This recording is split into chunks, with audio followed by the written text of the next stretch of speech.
อืมอืมยกถ้วยได้ปะอันยก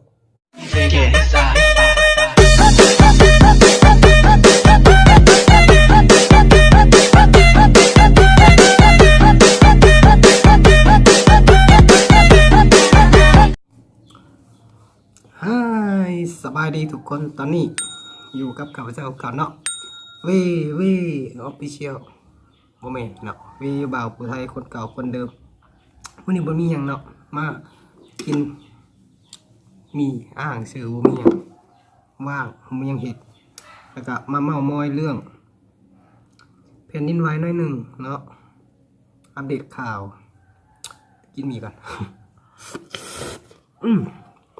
แป๊บนึงเมื่อคืนแบบมื้อเช้านี่เนาะเวลา4 โมงเกิดแผ่นดินไหวปะล่ะ แผ่นดินไหวในใจอ้ายซึ่งผู้คีโนคีนียังจักเกิดขึ้นตอนใดจักแนวใดเนาะตื่นเช้ามาโฟดเต็มจ้าผู้ลุงพุงพังผู้ลุงพังแล้วแผ่นดินไหวอย่างบูเรื่อง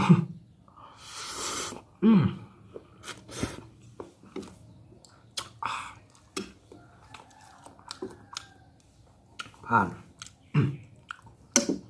แซ่บๆมียั่วๆจ้า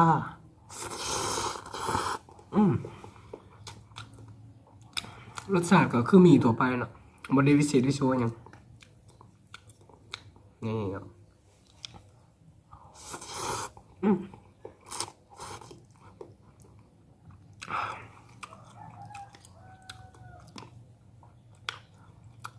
คือบางคนก็สิมักกินแบบไหนแบบใส่น้ำอันนี้บ่มักใส่น้ำเนาะจะเผ็ดแห้งๆกินจะแซ่บกว่า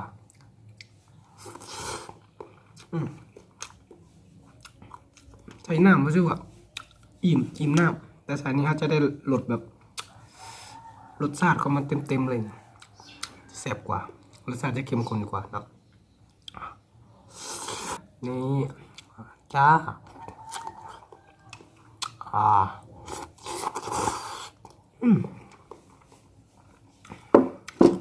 มีความโอ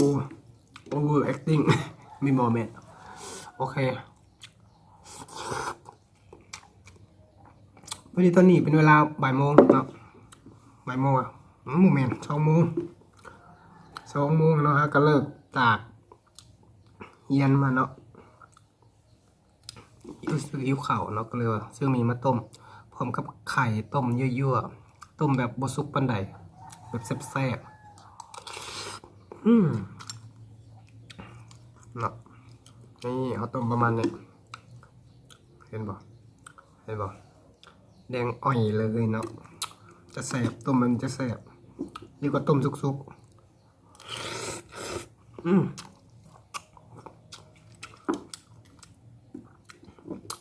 กินไข่เบิ่ง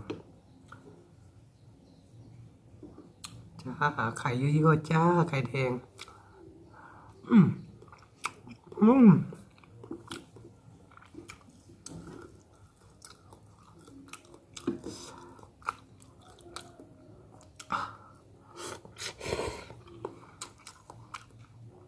คือเขาต้มบสุกปะนะสุกแบบนี้นะ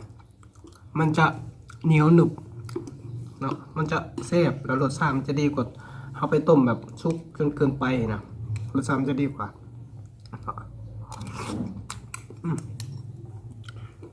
ไข่ขาวต่อไป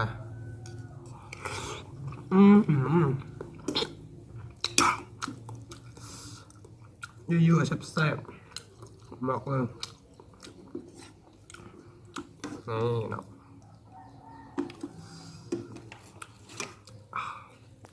ไม่ใช่เบิ่งนะเราต้องกินสีนะอีหยอนี่ตักที่ใส่ตักอีหยอบ่า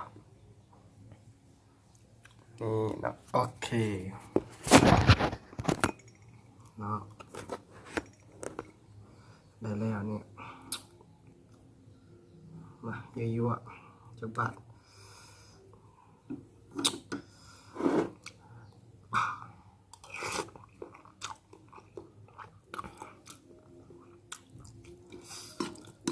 รสชาติดี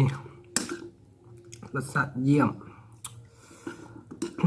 ด้วยงบแบบ5,000 กีบเนาะก็ได้มีห่อหนึ่งไข่3 หน่วยได้อะ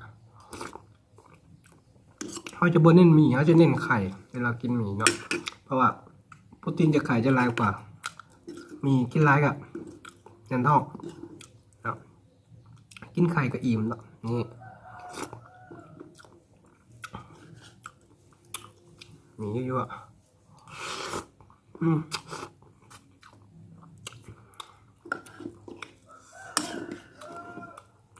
ไข่ขาวเยอะๆจ้า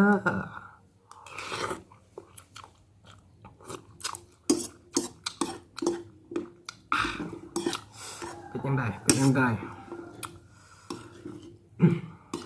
นี่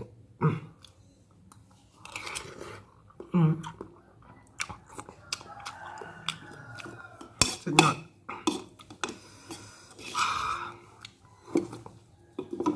ยกถ้วยได้ปะยกมัดอ้อยจ้อยเนาะอิ่มเนาะแซ่บเลยเนาะนั่นได้กับอย่าลืมกดติดตามเนาะกดไลค์กดแชร์ในที่สำคัญอย่าลืมกดกระดิ่งบ่มีเอฟเฟกต์โอ้ยย่าเอฟเฟกต์กลับมากดทางไหนวะเนาะสำหรับคลิปนี้ขอตัวลาไปก่อนเนาะอย่าลืมกดติดตามมาเด้อกดกระดิ่งนำสำหรับคลิปนี้บ๊ายบาย